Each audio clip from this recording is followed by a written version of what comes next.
வணக்கம். சாவித்திரி வீட்டு சமையலுக்கு உங்களை வரவேற்கிறேன். இப்போ அருமையான சுவையில் சத்தான rajma red beans kidney beans biryani தாங்க செய்ய போகிறோம். இது வித்தியாசமான சுவையில் நல்லா இருக்குங்க. நம்ம நார்மலாக பயிர் வகையெல்லாம் குழந்தைகளுக்கு தினமுமே கொடுக்கணுங்க. ஏதோ ஒரு பயிர் வகைகள் புரோட்டீன் சத்துக்கு கொடுக்கறது ரொம்ப முக்கியங்க. இந்த மாதிரி சாதத்தோட கலந்து கொடுக்கும்போது விரும்பி சாப்பிடுவாங்க. இந்த பிரியாணிக்கு எல்லா விதமான தயிர் பச்சடி, கிரேவி, குருமா இதெல்லாமே வச்சு சாப்பிட்டா ரொம்ப அருமையாக இருக்குங்க. ரெட் பீன்ஸ் வந்துங்க நான் ஓவர் நைட் ஊற வச்சுருக்கேங்க. நீங்கள் குறைஞ்சது 8 to 10 மணி நேரம் ஊற வச்சுக்கிட்டால் சரியாக இருக்கும். உங்களுக்கு வெந்து வரக்கு சரியாக இருக்கும், சுலபமாக இருக்கும். இப்போ நம்ம குக்கரில் தேவையான அளவுக்கு தண்ணி விட்டு 3 to 4 விசில் வச்சு வேக வச்சு எடுத்துக்கலாங்க. அப்போ தான் பிரியாணி செய்யும்போது 2 விசில் விடும்போது சரியாக இருக்கும். இது ரெட் பீன்ஸ், கிட்னி பீன்ஸ், அது போக ராஜ்மா, சிவப்பு பீன்ஸுன்னு சொல்லுவாங்க. ராஜ்மா மூழ்கிற அளவுக்கு தண்ணி விட்டுக்கலாங்க.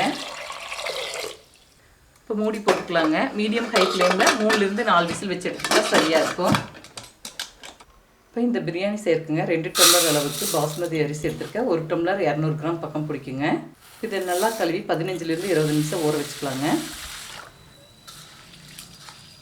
குக்கரில் 4 விசில் வச்சு வேக வச்சு எடுத்தாச்சுங்க. ஏரெல்லாம் போயிடுச்சு. ஓப்பன் செய்து பார்க்கலாம்.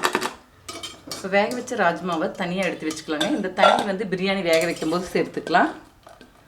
ராஜ்மா தண்ணி ரொம்ப சத்தானதுங்க. வேக வச்ச தண்ணியை கீழே கொட்ட வேண்டாம். நம்ம பிரியாணிக்கு தண்ணி அளக்கும் போது இந்த தண்ணியை சேர்த்துக்கலாம். 75 ml ஆயில், 1.5 டேபிள் ஸ்பூன் நெய், எண்ணெய் சூடாகட்டுங்க.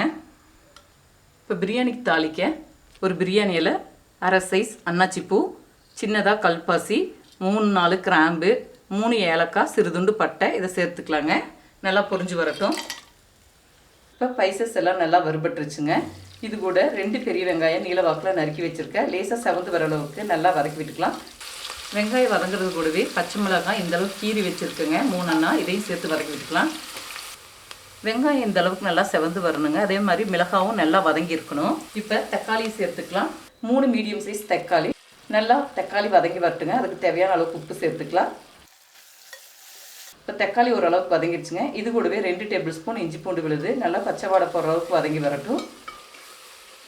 இது கூட அரை கைப்பிடி புதினா தலை, அரை கைப்பிடி மல்லித்தலை எல்லாத்தையும் நல்லா வதக்கி விட்டாச்சு. இது கூட தேவையான மசாலா பொருள் சேர்த்துக்கலாங்க. 1.5 டீஸ்பூன் மிளகாய்த்தூள், 1 டீஸ்பூன் கரம் மசாலா தூள், அவங்கவுங்க காரத்துக்கு தகுந்தளவு மிளகாய்த்தூள் சேர்த்துக்கலாங்க.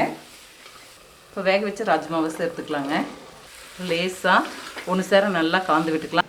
எந்த டம்ளரில் அரிசி அளந்தனோ அதே டம்ளரில் தாங்க 1 டம்ளர் அளவுக்கு ரெட் பீன்ஸ் எடுத்து ஊற வச்சுருந்தேன். 150 கிராமுக்கு கொஞ்சம் கூடுதலாக இருக்கும். ஊற வச்சு தண்ணி வடித்து வச்சுருக்கிற பாஸ்மதி அரிசியை சேர்த்துக்கலாங்க. இப்போ பீன்ஸ் வேக வச்ச தண்ணி 2 கப் இருந்ததுங்க. இது கூட 1 கப் எக்ஸ்ட்ரா தண்ணி சேர்த்துருக்கேன். இதை ஊற்றிக்கலாம். 1 கப் அரிசிக்கு 1.5 கப் அளவுக்கு தண்ணி. இப்போ நான் 2 கப் அரிசி எடுத்துருக்கனால 3 கப் அளவுக்கு தண்ணி சேர்த்துக்கலாங்க. இந்த பிரியாணி செய்கிறதுங்க இன்றைக்கி பாஸ்மதி அரிசி எடுத்திருக்கேன். நீங்கள் விருப்பப்பட்டால் சீரக சம்பா அரிசியிலையும் செய்துக்கலாங்க. இல்லாட்டி நார்மல் சாப்பாட்டு புழுங்கல் அரிசியிலையும் கூட செய்துக்கலாங்க. நல்லாயிருக்கும். இதில் உப்பு கொஞ்சம் பத்தலைங்க, உப்பு சேர்த்துக்கிறேன். இதுலேயே அரை எலுமிச்சம்பழம் சாறு பிழிஞ்சு விட்டுக்கலாங்க. நல்லா கலந்து விட்டுக்கலாம். இப்போ கொதி வர ஆரம்பிச்சிருச்சுங்க. மூடி போட்டுக்கலாம். ஹை ஃப்ளேமில் 2 விசில் வச்சுக்கிட்டா சரியாக இருக்கும். குக்கரில் 2 விசில் ஏரெல்லாம் போயிடுச்சுங்க. ஓப்பன் செய்து பார்த்துக்கலாம். அரிசி நல்லா உதிரியாக வெந்து வந்திருக்குங்க. ராஜ்மா பிரியாணி தயாராகிடுச்சு. வேறு பாத்திரத்துக்கு மாற்றி வச்சுக்கலாம். இப்போ அருமையான சுவையில் சத்தான red beans rajma kidney beans biryani செய்துட்டேங்க.